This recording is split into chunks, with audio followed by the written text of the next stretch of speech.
Shri Harim Paramanandam Upadeshtaram Ishwaram Vyapakam Sarvalokanam Karanam Tam Namamyaham. So in Aparokshanubhuti, we are towards the end of the text and we are studying Vedantic meditation. What is the context? In Vedanta, Advaita Vedanta, the path of knowledge, the process is, first you gain that knowledge, Shravana. Then clarify all doubts, gain clarity, whatever questions the mind has about the knowledge that you have gained. Answers, find answers to those questions, gain clarity. And then stabilize yourself in that knowledge.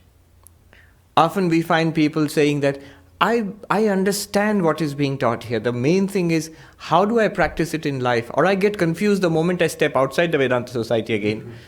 That getting confused, that not quite sure, that shakiness. For that reason, those last two steps are there. Manana, which is reasoning about it, thinking it through, getting the answers, but that's not enough. That still remains here at the level of the intellect. That must become a living philosophy, and for that, meditation. Nididhyasana, it's Vedantic meditation. And perhaps to distinguish this kind of meditation from everything else, that's why Shankaracharya has adopted a unique strategy here. The strategy is, he has picked up well-known terms in meditation. Well, at least they are well-known to those who practice meditation in yoga. 15 terms, 15 practices. And he has used those terms. He has changed or shifted the meaning of those terms into Vedantic meditation. So familiar terms like sitting, breathing, withdrawing the senses from the world, those terms, the terms of Ashtanga Yoga, those terms have been taken and then a higher meaning, an Advaitic meaning has been given to them. So that's what we have been seeing. You feel that it's easy to understand the practices of the yoga, but when it comes to Vedanta, it seems that all that Shankaracharya wants to say is Brahman. Whether it is yama or niyama, there is such a variety of practices in yoga. But all Shankaracharya wants to say is everything means Brahman. You see the difference, one must notice the difference in the approach. The yogic approach is action-oriented. You must do something. The Vedantic approach is knowledge-oriented. You must know it or realize it or acknowledge it, recognize it, understand it, grasp it and be it. Action is dispensable. If some action is helpful, do it. But action will not get you to it. It's like this. If Brahman, this real nature, the absolute, is something different from you, then you have to know this Brahman. God is something different from me. So I have to meet this God, I have to know this God, I have to see this God, I have to make his or her or its acquaintance. If God is in some other place, then I have to do something, I have to go there. If God is in the temple or the church, I have to go there to meet God. If God is in Jerusalem or Vrindavan or Benares, then I have to go there. If God is some other time after death, God, I see these big hoardings, after death you will meet God. Call 855 so and so for the truth. So after death. So then I have to wait. So if God is something other than you have to do something to go and meet this God. If God is somewhere else, then you have to go there. If God is when else, some other time, then you have to wait for that time. At a certain moment in history, and the world will come to an end. God will appear on this earth again. You have to wait. But suppose I say, God is right here. Then where will you have to go? God is right here. Where will you go? God is right now. You don't have to wait. And God is none other than you. You don't have to meet somebody else or see somebody else. If Brahman is right now, right here, and none other than the real you, then where do you have to go? What will you have to wait for? Whom do you have to meet? What can action do? Where is God? Right here and everywhere. When is God? Right now and all the time. In what will you find God? In everything. In that case, you'll still say, yeah, but there's something to be done, right? Because otherwise, why are we here then? Yes, the something that is to be done is to continuously point it out, is to somehow act, to notice it. I'm trying to use different words. To recognize it, to find it. It doesn't even strike us what a tremendous claim these books make. That God is right here, right now, right here, right now. None other than the real you. Then if he says it's the real you, then now the only thing that remains to do is to make an enquiry about what do you mean by real me. Let's take a look into myself. God is permanently available to us. Brahman is permanently available to us. So that's why the approach here is not the yogic approach of doing something. What will yoga say? You have to sit like this. You have to breathe like this. You have to imagine like this. So that appeals to a certain kind of mind. And is it useful? Very useful. It is very useful. We'll see how it is useful. We have been seeing all those practices are powerful practices and really, really useful practices. There's no doubt about it. But still, they're lower. There's no gaining the fact. There's no denying the fact that they are lower practices. They are preliminary practices. You can't stop there. You can't say that I have learned to sit still and straight for 1 hour, 2 hours, or 3 hours at a stretch. That's great. That's commendable. That's creditable. But that's not enlightenment. So, a variety of practices. We're saying sitting, asana. And as an example, Shankaracharya took 2 kinds of asanas. Asanas of sitting. Asanas are various yogic postures, which are very well known all over the world now because of the popularity of Hatha Yoga. Some of those asanas are meant for meditation. The basic idea is certain ways of sitting are useful for meditation. He has taken 2 examples. He has taken Sukhasana and Siddhasana. We did that last time. So, basic idea in yogic meditation posture is you must not move. The more still you can make your body, the easier it is to meditate. Imagine a bowl of water full to the brim and you're holding that bowl of water. How still you have to be not to spill the water. You have to be even more still not to disturb the mind.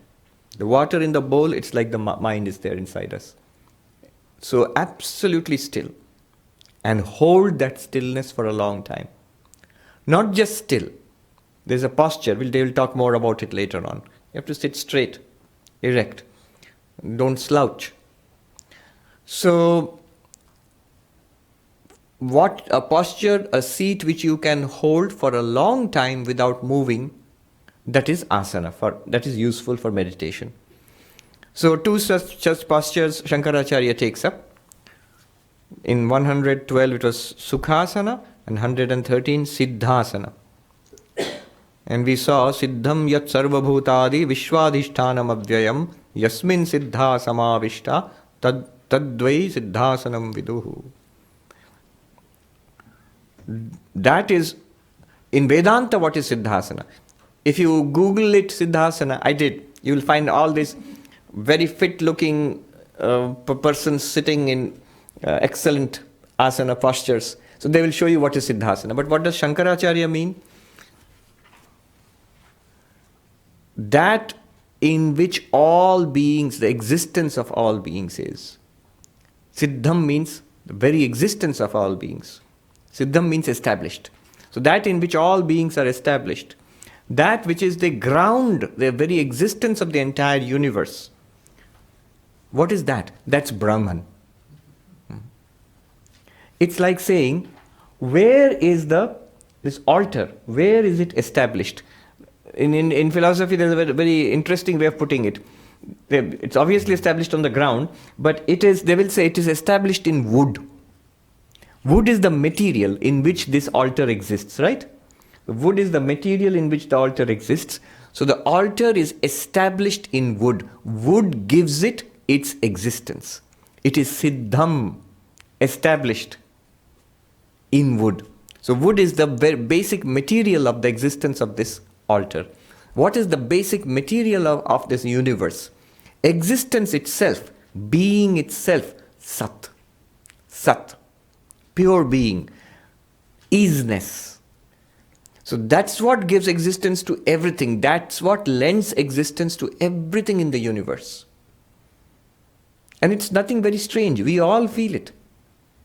Before anything else, when you look around the world, one thing you feel whenever you come across anybody, anything, the first thing that strikes us is, it is. And we never notice it. The existence of something, we ignore it. We go straight ahead to what is it? Is it nice? Is it pleasant? Is it unpleasant? Is it friendly? Will it bite?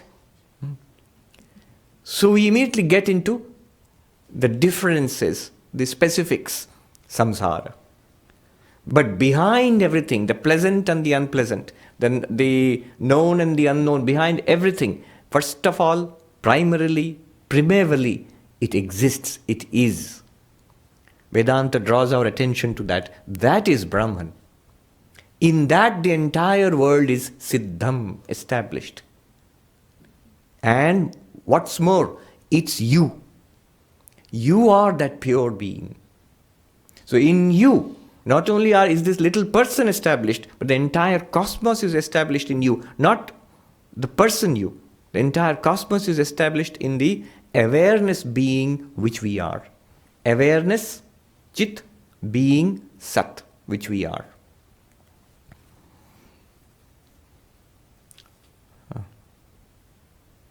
So that is one meaning of Siddhasana. Siddham means established in which? Asana, the ground of the entire universe. Another meaning he has given, Siddhanam asana. Where the perfected, one meaning is where the perfected ones sit. So where do the perfected ones sit? In India they will say on a deer skin, on an armchair or a chair, or do they sit in the Himalayas? No, the perfected ones sit in Brahman. Don't take it literally. What does it mean? The seat, the asana which the perfected ones have. Siddha means perfected also. Enlightened ones. What is their asana? Where do they sit? They sit in the clear awareness, I am Brahman. That is Siddhasana. If you are established in that, Aham Brahmasmi, then that is Siddhasana. Not a particular yogic posture. So this is the real meaning of Siddhasana according to Shankaracharya. Now next. So this was, I think, the 7th practice. Do you remember the practices? Yama, Niyama, Tyaga, Mauna, Desha, Kala, and then Asana. So yes, 7th practice. Now we come to the 8th practice. 8th of how many? 15. There are 15. All of them are meant to establish us, stabilize us in the knowledge of Brahman, that we are Brahman. So, the 8th one is called bandha or Mula bandha. Let us see. What is the original yogic meaning and what meaning does Shankaracharya give? What is the basic practice and what is the advanced practice? Verse number 114. Yanmulam sarvabhutanam Yanmulam sarvabhutanam Yanmulam chitta bandhanam Yanmulam chitta bandhanam Mula bandha sada sevyo Mula bandha sada sevyo Yogyo sauraja yoginam Yogyo sauraja yoginam. So Brahman, which is the root of all existence and on which the restraint of the mind is based, is called the restraining root, Mula bandha, which should always be adopted since it is fit for Raja Yogins. Now we have to unpack this.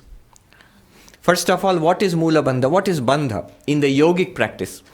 They are literally, it means lock.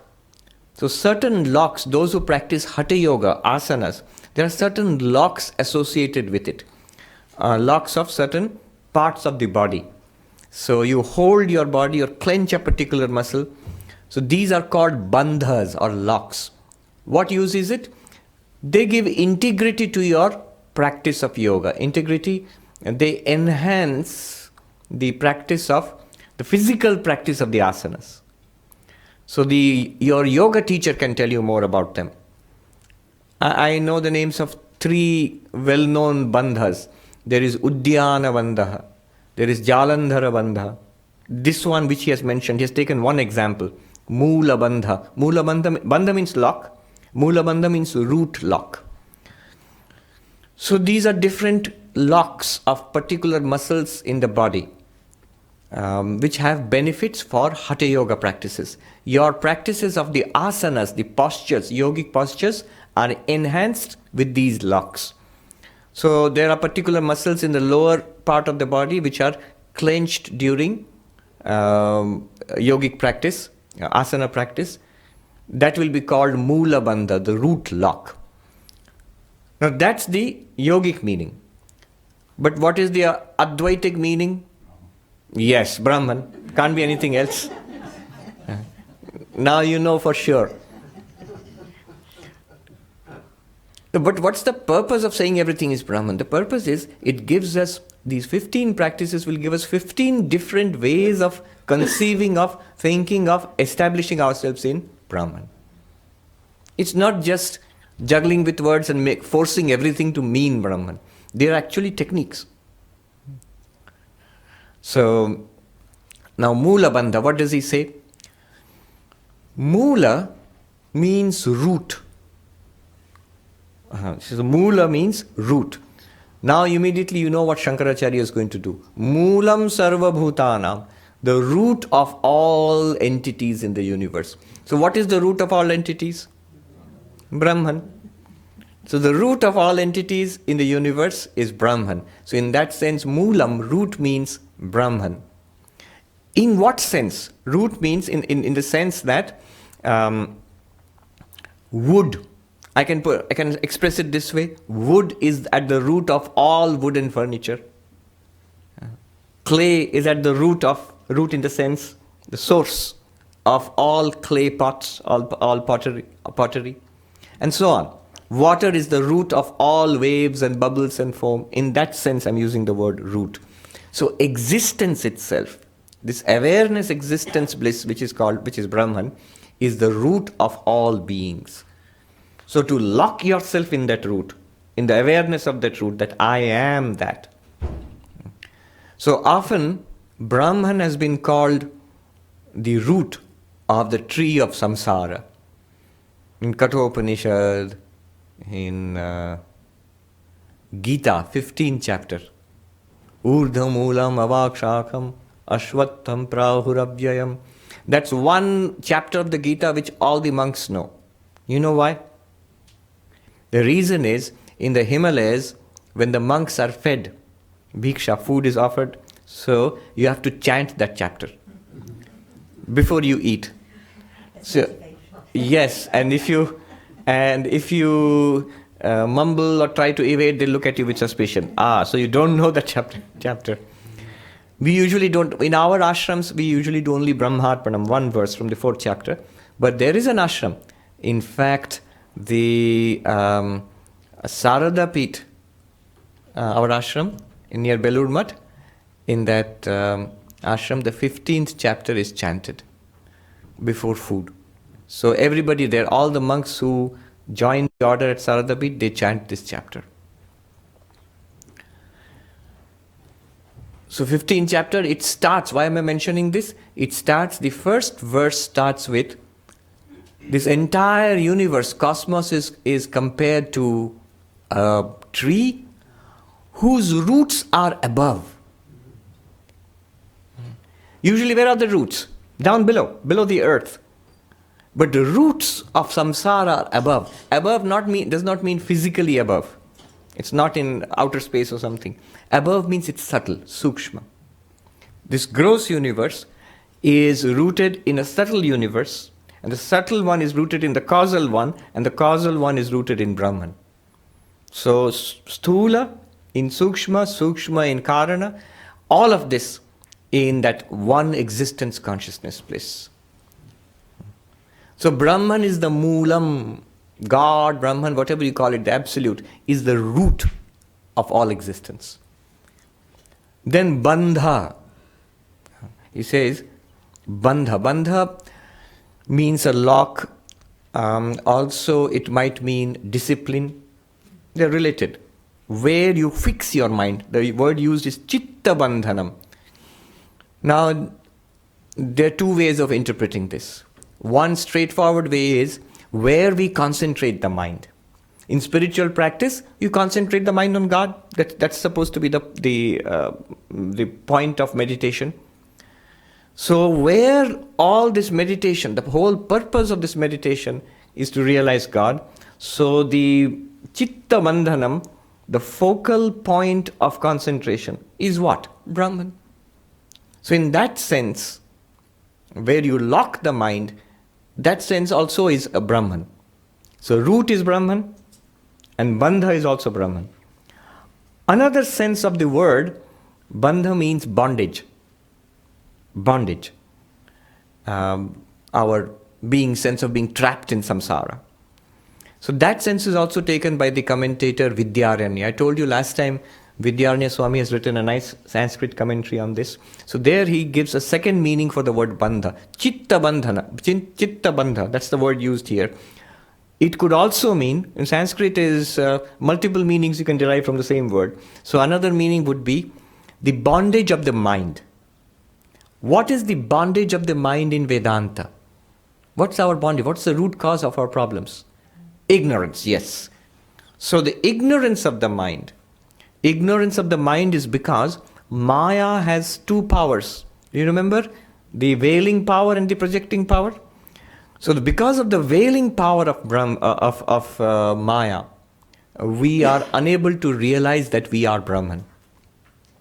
Where am I leading with this? That veiling power of Maya is referred to by the word chitta bandha, the bondage of the mind. The bondage of the mind is ignorance. And what is this ignorance? It is the veiling power of Maya. And where does Maya exist? In Brahman. Standard Vedanta. So Maya exists in Brahman. So Chitta Bandhanam also means Brahman. Now you have got three meanings. What is the original term being explained? Mula bandha, which is a simple locking of a particular muscle in yoga practice, in asana. But in Vedanta, three meanings he has already given you. Moolam means Brahman, the root of the universe. Chitta bandhanam means the focal point of all your spiritual disciplines, especially meditation, which is Brahman. Another meaning of Chitta bandhanam is the bondage of the mind, which is ignorance, which is a product of, which is because of Maya, and Maya rests in Brahman. So again, that means Brahman. So Mula bandha means Brahman, and he says, Sada sevya, always be established in this, always be aware of this. Aware means always recognize this, keep this awareness. Why? It's a fit practice. Yogya so. It's a fit practice for whom?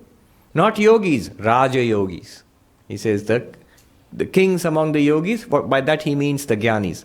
Now here there's sufficient scope of confusion here because Swami Vivekananda translated the Patanjala Yoga Sutra and published his famous book Raja Yoga, which was, by the way, for many of us, I think, for me at least, was the first book of Swami Vivekananda which I ever read. That famous, and it was published from here, from our Vedanta Society in New York. So, and he called it Raja Yoga. But he called Patanjali Yoga Raja Yoga. Here Shankaracharya is calling Jnana Yoga, Advaita Vedanta Raja Yoga. So that term is used in a different sense. But basically what he means is, this is the Mula bandha which is fit for Raja Yogis. The other Mula bandha is fit for ordinary yogis, Hatha Yogis. But for Raja Yogis, for the Jnanis, this is the Mula bandha. Not clenching this muscle or that muscle. Then 115. The next practice, which is the 9th practice, I think. Isn't it? Which is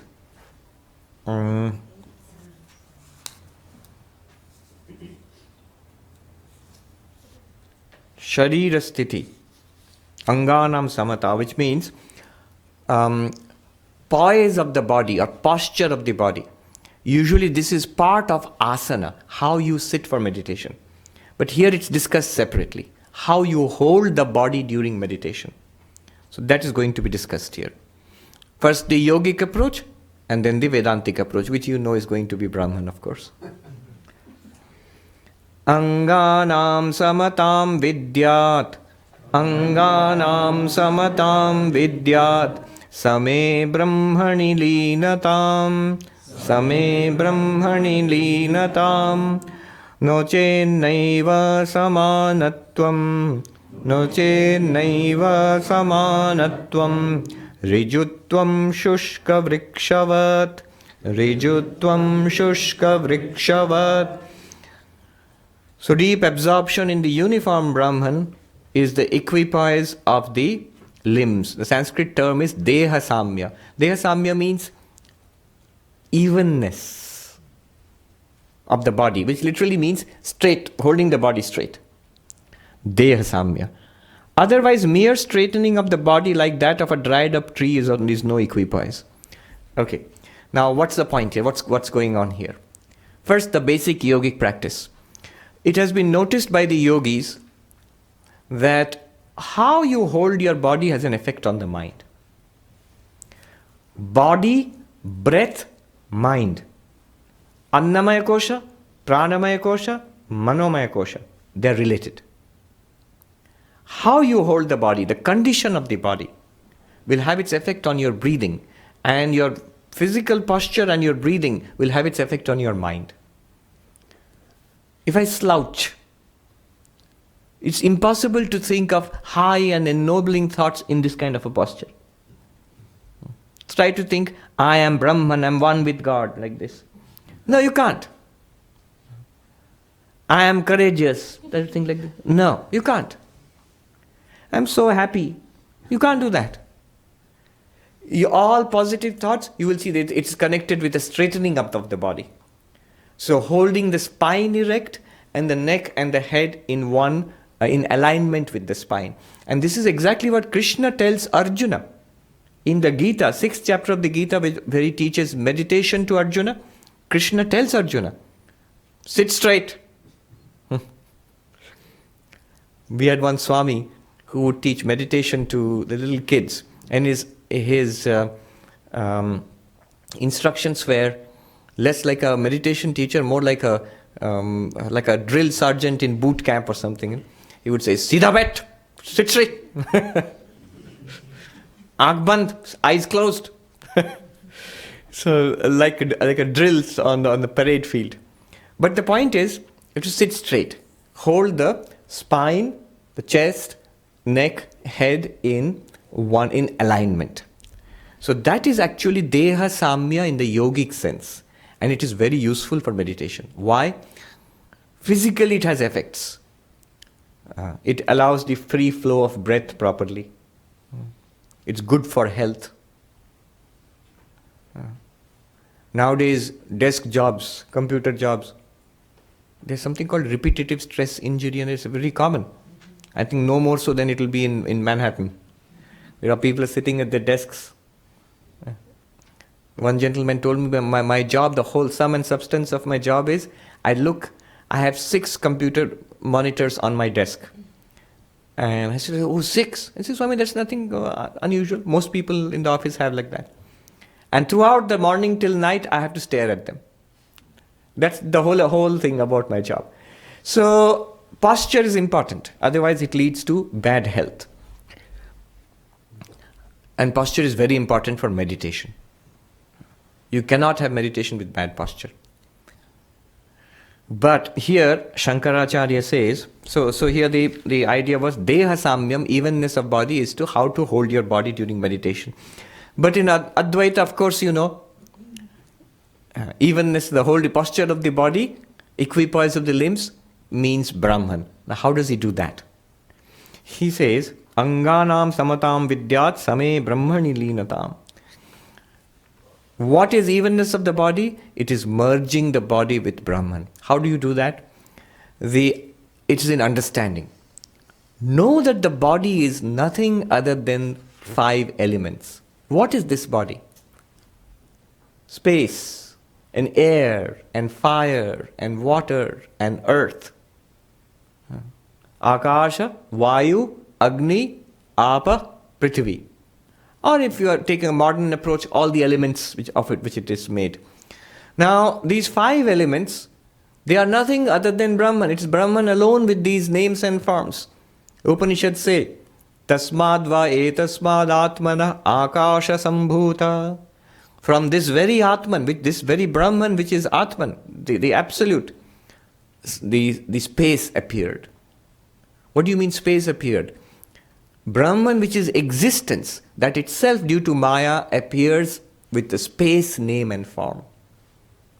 So space is. Isness belongs to Brahman, and what we call space is actually a name and form and function imposed by Maya. So all the elements are actually at their core none other than Brahman. The elements which go to make this body are none other than Brahman.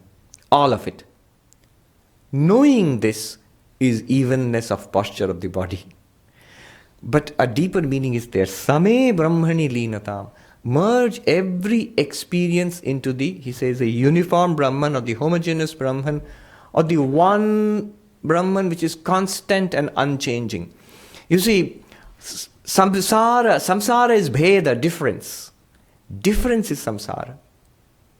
Seeing the one reality behind all difference, that is enlightenment. What is the one reality? Existence, consciousness, bliss. Whether high or low, rich or poor, learned or ignorant, nice or naughty, pleasant or unpleasant, whatever it is, in health and in disease and in despair, see the one reality behind all of them. And these are superficialities. These are like waves on top of an ocean, on the surface of an ocean, which goes 20,000 feet below. There's 20,000 feet of water below the stormy surface of the ocean. So the stormy surface of life, desire and frustration, I like this person, I don't like this person, I want to be like that person, I'm jealous of that person, I dislike this other person, I'm contemptuous of that person, I love this one and I dislike that one. All of this is at the surface. The reality behind everyone and everything, the devotee says, it is my Rama, my Krishna or Christ behind everybody. The Jnani says, it is that existence, consciousness, bliss which I am. The isness, the consciousness which I am. In that all beings are in that consciousness, and this consciousness is in all beings. I am one with everybody, no barrier between me and anything else. They are all in me, I am in all of them. Then you see the oneness behind everybody. The Gita says, Krishna says to Arjuna, enlightened person, who is an enlightened person? The one who sees that a learned person and a most uncultured, instinctive person, an elephant and a dog, all of them, sees all of them to be one reality, none other than God. In the Gita it is said, Krishna says that. So that is evenness. That is evenness. Samadrishti. Samadrishti means evenness. But a devotee also gets it, a jnani also gets it. You know the story of how Swami Vivekananda, in one of his experiences in the court of a king, he was invited to attend a musical program where a Baiji, a singer, she would sing a musical performance. And he said, I'm a monk, I cannot attend such a program. And he stalked out. But then she sang this beautiful song. Lord Samadrishti, O Lord, this evenness of vision, the seeing the same reality everywhere, this is your name. One is water, which is Ganga water, which is used in puja. One is water in the ditch. But they are both same in your vision. One is metal which is worshipped in an image, other one metal which is used in the kitchen or somewhere else. But it's the same thing. Samadrishti. And she sang with so much heartfelt agony that do not look upon my faults. And then Vivekananda came back and sat down and listened to the song and said that I'm sorry, that that he was not seeing the one reality. He was seeing on the surface. So the one reality behind all differences. Once a crazy looking monk came to Dakshineshwar, the Kali temple, and Sri Ramakrishna told his nephew, Hriday, who was serving him, look, that's an enlightened person. And Hriday thought, oh, that's an enlightened person, wow, let me get some instruction from him, how to get enlightenment. But this man was crazy, he's one of the crazy men of God. And when he was walking away from the Kali temple, Hriday chased him, trying to get some kind of advice. And the man would try to drive Hriday away, but Hriday was adamant. And finally he said to Hriday, you see the water in this ditch and the water in the Ganges, when they both are same, water in this drain and the water in the Ganges, you see the one reality behind all of them, they are same to you then. Then you know you have realized God. That he calls, Shankaracharya calls, that is real evenness. Not, he says in one of his mischievous, he says, not sitting straight like a dried stump of a tree, of a dead tree. Shushka vriksha, a dead tree, or a dried tree. You see lots of them now. No leaves, just straight like that. How is that equal to evenness of the posture? First of all, it's straight, so it's like this. Second, it doesn't move. So for these two reasons, it's compared to a dry stump of a tree. Sitting like that is not evenness of posture. Seeing God in everybody is evenness of posture. And that should be practiced. Now, next, 116. This practice is Drishti, the eyes. Where shall you keep the eyes? Let's see now. Shankaracharya gives 2 verses here, 2 meanings, 2 practices. I mean, same practice, but 2 alternatives here. 116. Drishtim yanamayim kritva, drishtim yanamayim kritva, pashyed brahmamayam jagat, pashyed brahmamayam jagat, sadrishti paramodara, sadrishti paramodara, nanasagravalokinī, nanasagravalokinī. Make your drishti means vision. Make your vision one of knowledge and see Brahman, the world itself as Brahman, as pervaded by Brahman. That is the universal vision. Drishti, paramodara drishti, universal vision. Not staring at the tip of your nose. Now what's going on here? See, the yogis noticed one more thing. The yogic practice is fixing your vision. They noticed that the eyes, what you are doing with your eyes, has a tremendous effect on the mind.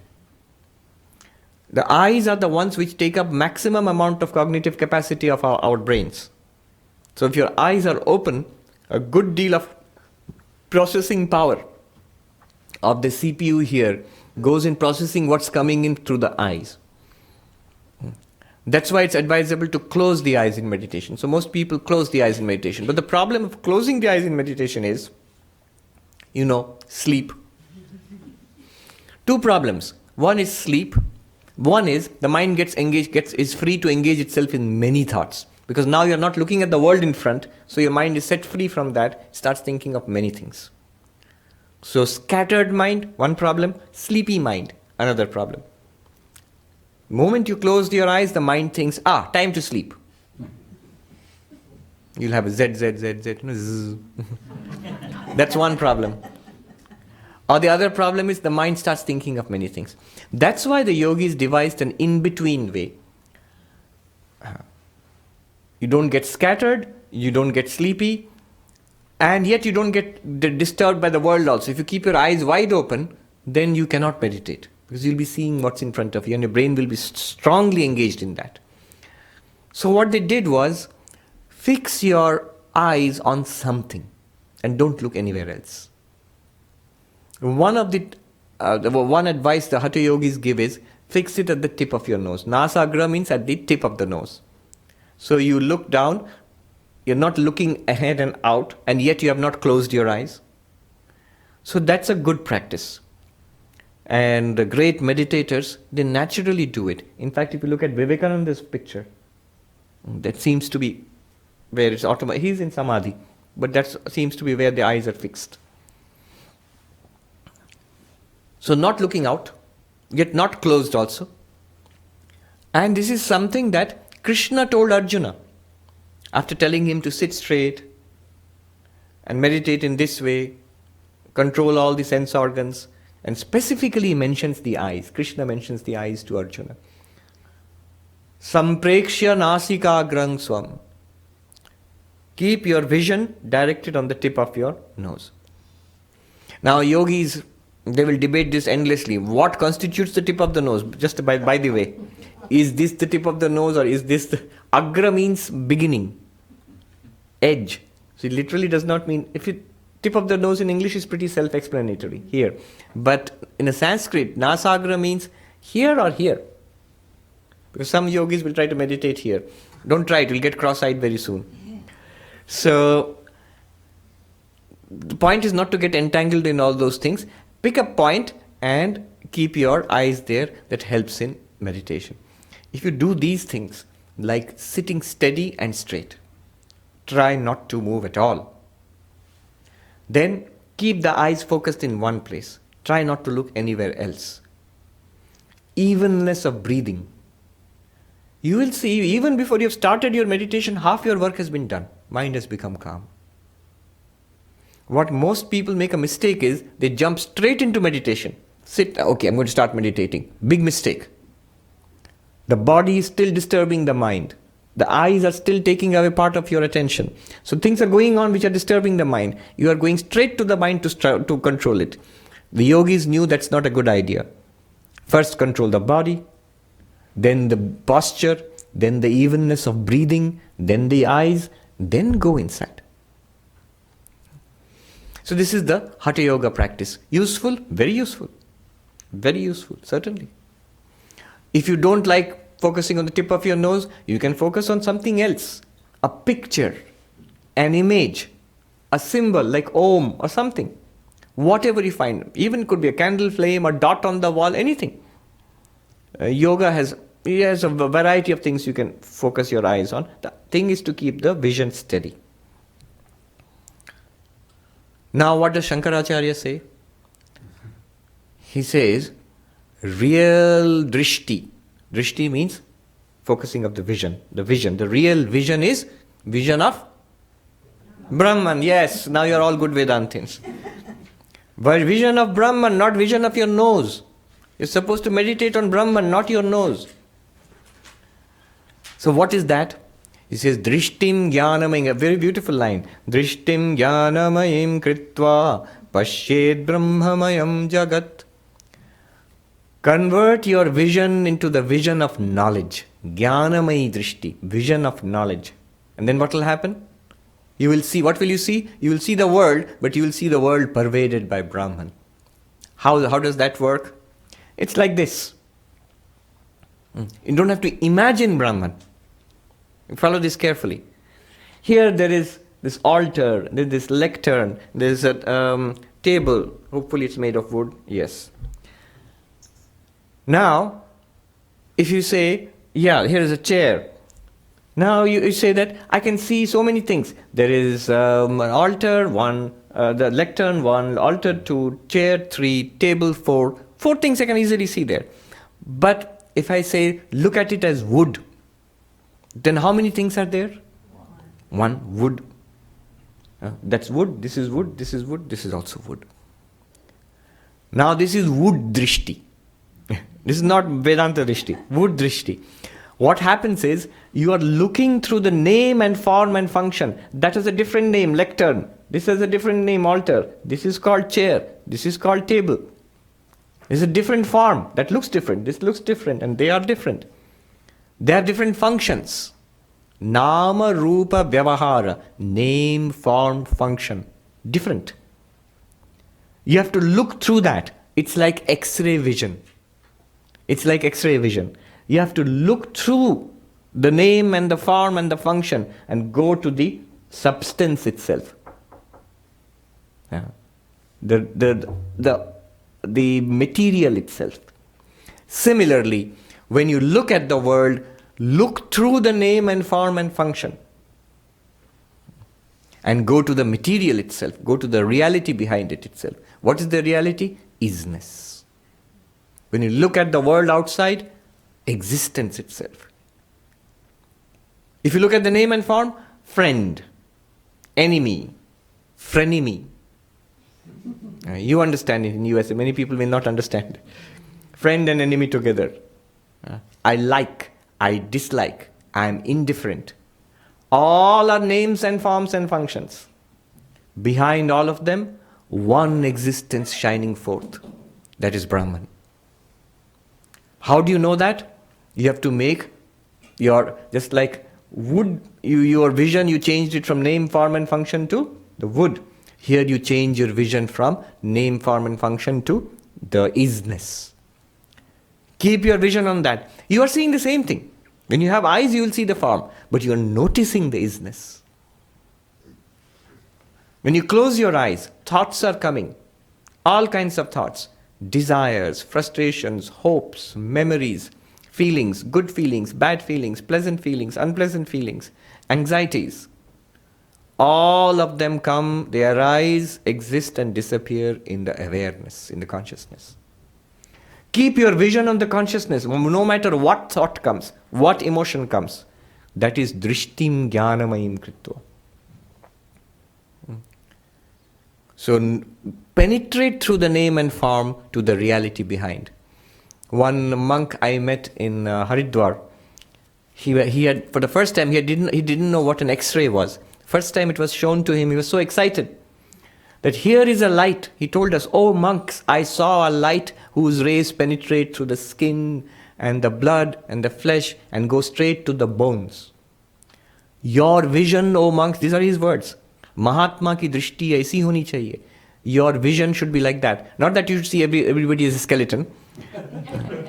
Though that's actually a Buddhistic meditation practice. To see that what we really are. So he said the monk's vision should be like that. How? Don't notice. You'll see. You cannot avoid seeing the features of the person.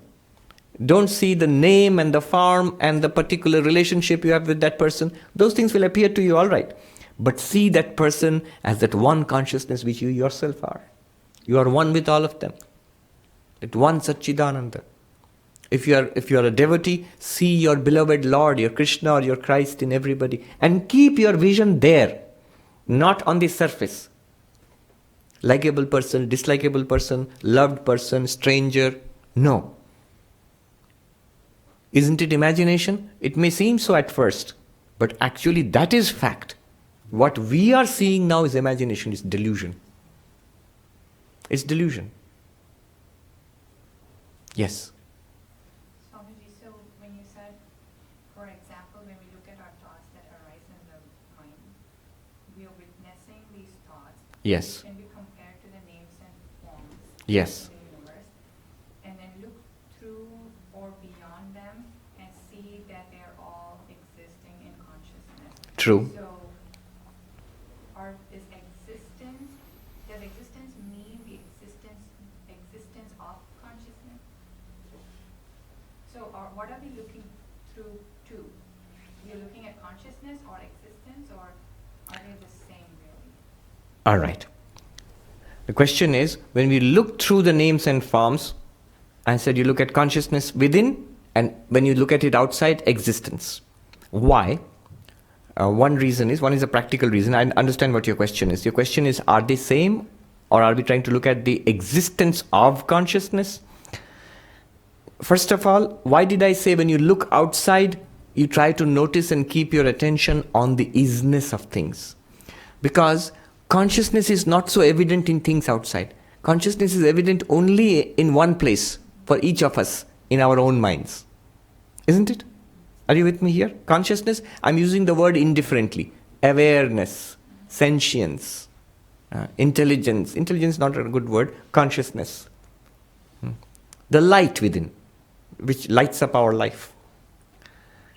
That we find only within. But in all the things that we experience, all the people that we experience, everything, we first of all experience them as existing. So what I'm saying is, focus your mind on the isness. You will notice the differences and you'll be able to function in life, no problem. But very soon you will notice that isness is not outside. That isness is lent to these entities by the isness inside. And this isness inside is not different from the awareness inside. So that's why a good term would be isness awareness. I just invented it. Being consciousness, Sat Chit.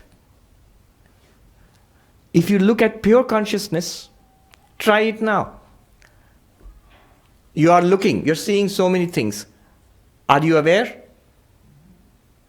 Not very confident. Are you seeing? Literally, seeing. Yes, I'm seeing. Unless you've got your eyes closed. So I am seeing. Are you aware? Yes. If I close my eyes, if you close your eyes, you are not seeing anymore, right? Right? But are you aware? Yes. Are you there? Yes. Suppose now you cannot hear, you cannot smell anything, you cannot taste anything, you cannot touch anything. Okay? It would be a pretty dark world, but are you still there? Yes. So, now suppose there are no thoughts. Suppose you forget your name. You can't remember your name. Are you still there? Yes. You forget your past. Before you came into the door, what was there, who you were, where you live. Suppose nothing is coming to memory anymore. Are you still there? Yes. Feelings. Pleasant, unpleasant, anger, peace. Suppose all of them stop. No thoughts, no memories, no ideas. Of course, no sensations, they have long gone. Still there? What is that awareness? You see, all of these other things, thoughts, memories, emotions, sensations, perceptions, they are like apps which you can play on your smartphone.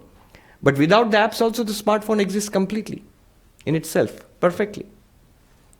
The apps just enable it to do more things. All the apps, without the smartphone, nothing. Without that awareness, is seeing possible? That awareness which was there in the absence of everything else. No memories, no ideas, no thoughts, no understanding, no remembering, no forgetting, no seeing, hearing, smelling, touching, tasting. Awareness still there. Without that awareness, seeing is possible. No. Tasting? Thinking? Desiring? Anger? Love? Nothing is possible without that. The universe will grow dark for you immediately. That awareness, that is the being consciousness I'm talking about, isness awareness. Everything else gets its, you become aware of everything else because of that, and they get their existence from that. That is what you are at the core of your being. Everything else is added on to it after that. So it seems like in a dream, all the objects in the dream exist in my consciousness. In the dreamer's mind, let us say. Dreamer's mind. Correct. So likewise, but if I ask this question, am I conscious because I exist, or do I exist because I'm conscious? You have come to the fundamental question in philosophy. Am I conscious because I exist, or do I exist because I am conscious? Descartes. Cogito ergo sum. The beginning of modern Western philosophy. I exist because I think. I think, therefore I exist. Cogito. I think, therefore I exist. He said, one thing you cannot deny is that you are thinking. Descartes said. I can deny everything else. Everything else might be a hoax. Today, we might call it a virtual reality. How do I know? But that I am experiencing something, I am thinking something, that I cannot deny. It may be a true thing or a false thing. Maybe waking, maybe dreaming. But I am experiencing something. So I think, therefore I exist. That joke I have told you earlier also. Descartes is sitting in a Parisian cafe, and this girl comes up and offers him coffee. More coffee, Monsieur Descartes? And Descartes says, I think not. And he disappears. I think, therefore I exist, so I think not. The Vedantin would say, I exist, therefore I think. Even thinking is a second order thing. Did you notice just now? If you stop all kinds of thinking, are you still there? It might, if you straight away ask that question, many people might think that no, I'm not there. But if you take it step by step, stop hearing, stop seeing, stop smelling, stop tasting, stop sensing, stop feeling, then you go into the subtler and subtler functions, memory, everything you stop. You're still there. Something is there. It's not zero. You don't disappear. That is, so the answer to that is, Vedanta would say, am I conscious because I exist, or do I exist because I'm conscious? Clearly, consciousness and existence must go together, because consciousness without existence would be a non-existent consciousness. Correct? So existence is prior. Existence is prior. But that existence of which no awareness is there, you couldn't even speak of such an existence. Who knows? So existence also, to be of any kind, to enter into discourse of any sort, must be involved with consciousness somehow. I'm making a very subtle logical point here. You cannot divorce existence from consciousness. We think they are two separate things. Do you know why we think they are two separate things? These are very profound philosophical matters. The reason is we base our understanding on the waking state. I see, the simple thing, I see consciousness is here. And of course I exist.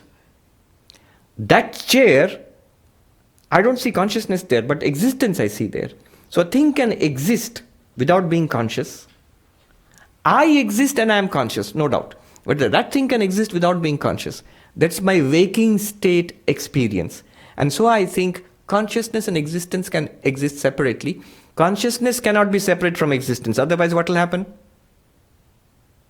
No word. Suppose, can you even conceive of a non-existent consciousness? Not unconscious. Non-existent consciousness means doesn't exist at all. So consciousness cannot exist without consciousness cannot exist without existence. It is a truism. But can a thing exist without consciousness? We think so. We think so. Normally we think so. That's why we think consciousness and existence are two separate things. But take the dream example.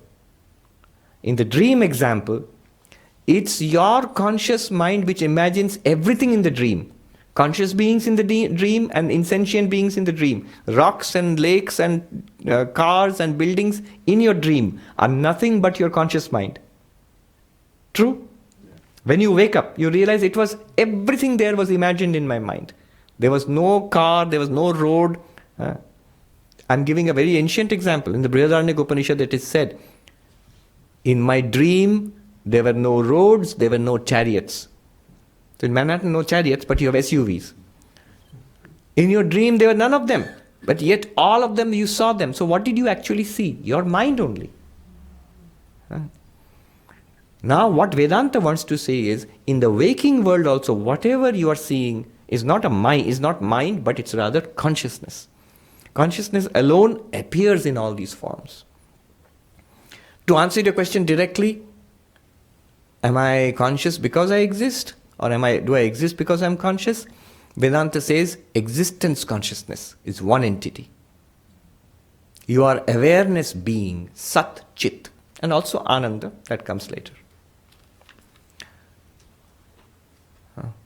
This is Drishtim Jnanamayim Kritva. See, just like seeing wood in all wooden furniture, see existence in all beings, then you will directly see Brahman everywhere. In what will you see Brahman? In everything. Where will you see Brahman? Everywhere. When will you see Brahman? All the time. How much effort do you have to do? Do you have to sit straight and breathe like this? No. You can sit straight, recommended. You can slouch. Whatever you do, you will still see Brahman. What does it take? It takes only knowledge. It takes just recognition, nothing other than recognition. Nothing more, nothing less than recognition.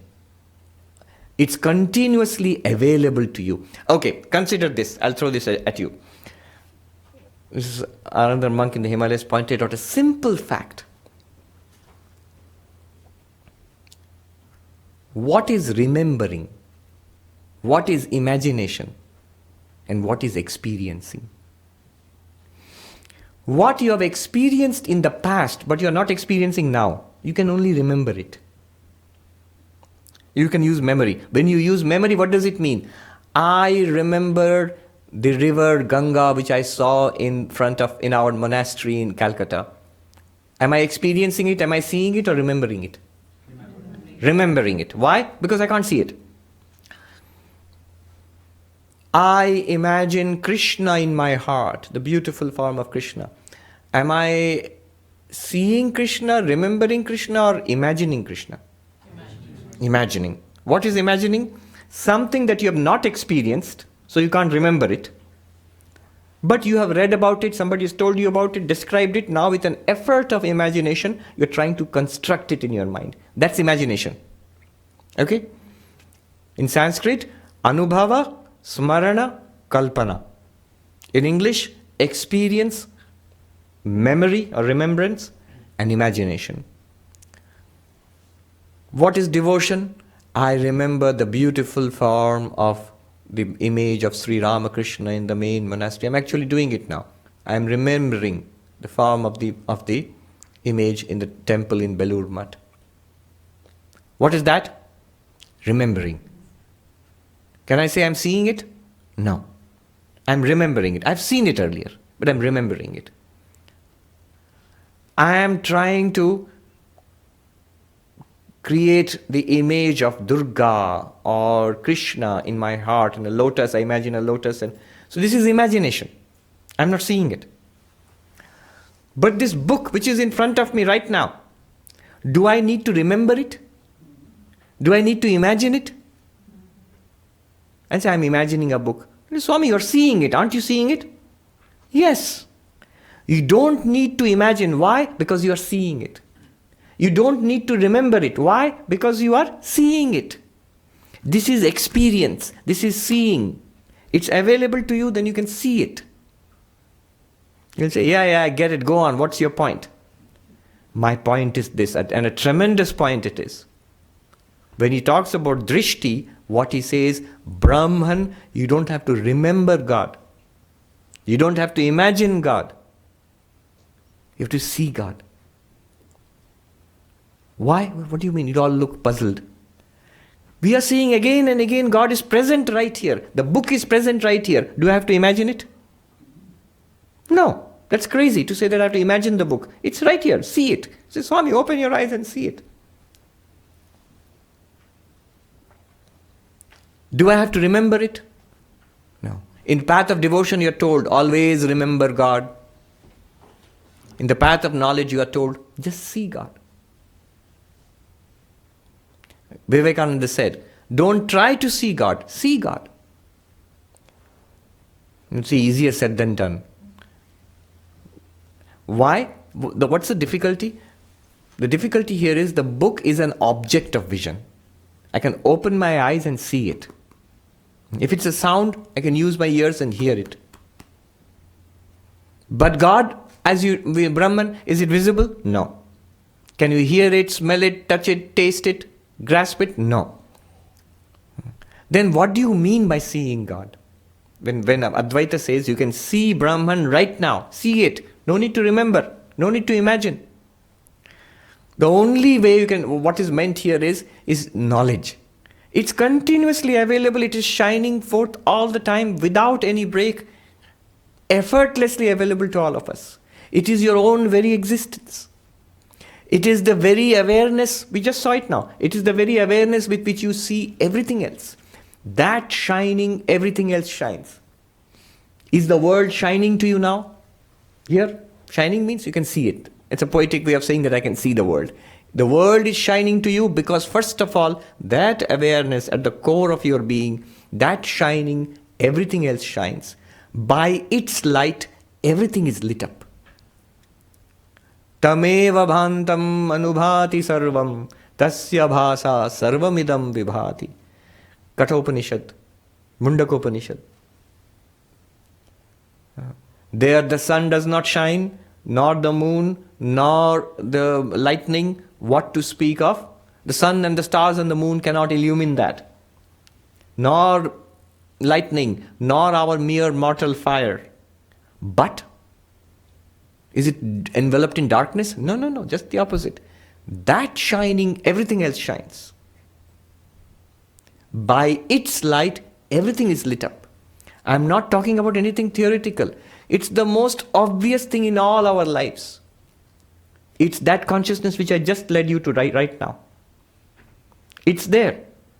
And because of it, you are able to hear my words. Because of it, if you open your eyes, you are able to see the world. Because of it, you can think. Because of it, you can remember who you are. Because of it, you can get angry. Because of it, you can love. Because of it, you can study Vedanta. You can enjoy, you can suffer, you live, you die. All because of that immortal light within you. That light is God. When they say Tat Tvam Asi in the Upanishads, that thou art. What a radical statement it is. You know what it means? That consciousness within you, that is God. You are that consciousness, which means you are not the mind. The mind is a cloud that floats in the bright blue sky of that consciousness. It comes and goes. You are not the body. The body is a matter of few days. Born, grows, ages, decays, dies. Gone. Here today, gone tomorrow. Completely unfazed. How many bodies we have used and given up. You're not the body. Not even the mind. Not even the most elevated Vedantic thoughts. So you are that consciousness. You are not the body-mind. And even more radical, there is no God, no Shiva, no Vishnu, no Durga, no Kali, no Ramakrishna, Krishna or Christ, apart from that consciousness which is you. This is the radical statement, the tremendous claim of Advaita Vedanta. Krishna says in the Gita, it's there, we chant it, we don't know what we are chanting. Krishna says in the 13th chapter of the Gita, in every one of us there is that knowing consciousness. Kshetragyam cha, he says, idam shariram kaunteya kshetramityabhidhiyate etadyo vetti kshetragyam tang prahu tadvida. This body is the field. Within each field is the knower of the field. Then what am I? Next verse. A stunning verse. Kshetragyam chapi mam vidhi sarva kshetreshu bharata. O Arjuna, know me, God. Krishna is speaking as God. Know God to be that consciousness within you and all beings. Vivekananda said, the only God I know and I worship is the sum total of all human souls, all souls, all living souls. That consciousness in everybody. That shining, everything else shines.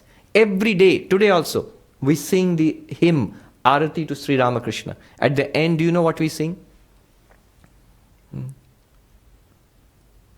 We call Sri Ramakrishna, you are the light within our hearts. Ujjala Riddhi Kandara. The light within our hearts, that shining, everything else shines. The ground of all our speech, beyond thought, and yet the ground of all our speech and thought, because of which speech is possible, because of which thought is possible. I am not speaking in riddles. I pointed it out straight to you. No more straight pointing can be available than this. Okay, we've got 2 questions and time is also up. I can go on and on. Yes, first you and then we go to... You speak of this experience. Yes. Now, is this experience, let me present you 2 alternatives. It may be neither of them, but on the one hand, you know these puzzle pictures, it looks like an old hag, but then if you see it another way, it's a young woman. You know, the mind shifts. It's a famous illusion, yes. Completely different way. But it's hard to make that shift. Yes. But once you do, bam. Yes. Or, so is it like that, or is it a form of samadhi, a transcendental experience? The first one. And I am not saying it. Vivekananda himself said it. Can't be more clear than that. In the complete works, it's there. Vivekananda said, it's like a trick picture. Once you've seen through it, you've got it. The next time, you'll again go back to seeing the mess which is the world. But you know it now. It takes the slightest effort or no effort. If you do these 15 practices, it will be effortless for you continuously. You see through. That is the meaning of seeing through. It falls into place suddenly. And one of the signs is, it does so permanently. Once you walk through that door, there's no walking back. It will haunt you in your waking and your dreams also. Not in deep sleep.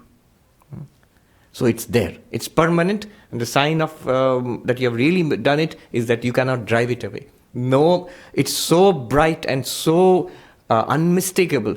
No doubt can affect you anymore after that. And in the light of that, you can interpret every scripture. With all the scriptures are written about that. Okay, so it's the first one. What about the transcendental experience, samadhi? That's very important. That requires cultivating the mind and immersing it again and again in this experience. Otherwise, what will happen is, you will know it, you will understand it, and it will give you a peace of mind, but it will not revolutionize your life. You don't go from being a sadhaka to a siddha. Sri Ramakrishna again and again pointed out that it must be brought down to our life. Vivekananda said that religion is the manifestation of the divinity already within us. If you see the trick picture, you have knowledge of the divinity already within you. But manifestation requires it to become a living reality for you at every moment. In our talking, Vivekananda said, my only mission in life can be put in a few words. My mission in life can be put in a few words. It is to preach unto humanity their inner divinity and how to make it manifest in every movement of life. That requires that sadhana, that immersing yourself again and again in that samadhi. So your answer is both. Both are in a complete system. Both will be necessary. Some people can make the breakthrough to that trick picture and see it first, but then they will seriously feel the need of the second one. Other people, they work their way up to that deep absorption, and then the trick picture immediately becomes clear. So they are closely connected. Very good question. Beautiful question. Last question. And we have really gone over time. So existence and consciousness both seem, I can understand Yes. How can I say that it exists beyond my life? Just now you saw that. Just now you saw that. Two examples I'll give. One is every night we have deep sleep. Consider the experience in deep sleep. Try to recreate it now. We tried to recreate it. It shows you the possibility of your own existence without thought, without perception. Right? Your question then will be, oh, but that's because there's a living body here and the brain. But all that is your assumption. We are convinced that first of all we are bodies with consciousness. Now you are asking the question, if the body is destroyed, where will consciousness be? But that very assumption itself is being challenged. Are you consciousness working through a body or a body which is generating consciousness? If you are a body which is generating consciousness, then with the death of the body, everything is finished. But for me to understand that, I should know something before I'm born and something after I'm dead to see that this is part of consciousness. Right. This last thing, it requires some subtle thinking. See, this is the mind trying to understand consciousness. The relative trying to understand the absolute. You can never do it. You say that I should know something before birth and after death. Right now we saw a state is possible where the mind can completely stop functioning. And yet when the mind starts functioning, it is forced to acknowledge I was still there when the mind was not functioning. That itself is good enough. Stay there. Try to recreate, for example, the experience of deep sleep in the waking as a thought experiment. Your mind is functioning, intellect is functioning. Sort of create a virtual space in your mind and try to see what will it like to be in deep sleep. You see, you cannot deny your existence there. But there will be no thought there. There will be no understanding also. That's why the intellect rebels. I can't understand it. You tell the intellect, you don't have to. You are a grandchild. I am consciousness. My child is the Anandamaya Kosha. And its child is Vijnanamaya Kosha. You're trying to understand your grandfather. You cannot. Keep quiet. Tell the intellect. Intellect, mind, senses are apps meant to deal with the world. And they are powered by you, the consciousness. Beyond mind, beyond speech. And yet that which powers mind and speech. Do you see what I'm pointing? It can only be pointed out. But because it is you, if you accept it once, these practices will help us to stabilize ourselves there. We'll stop here. Om Shanti Shanti Shanti Hari Om Tat Sat Shri Ram Krishna Arpanamastu.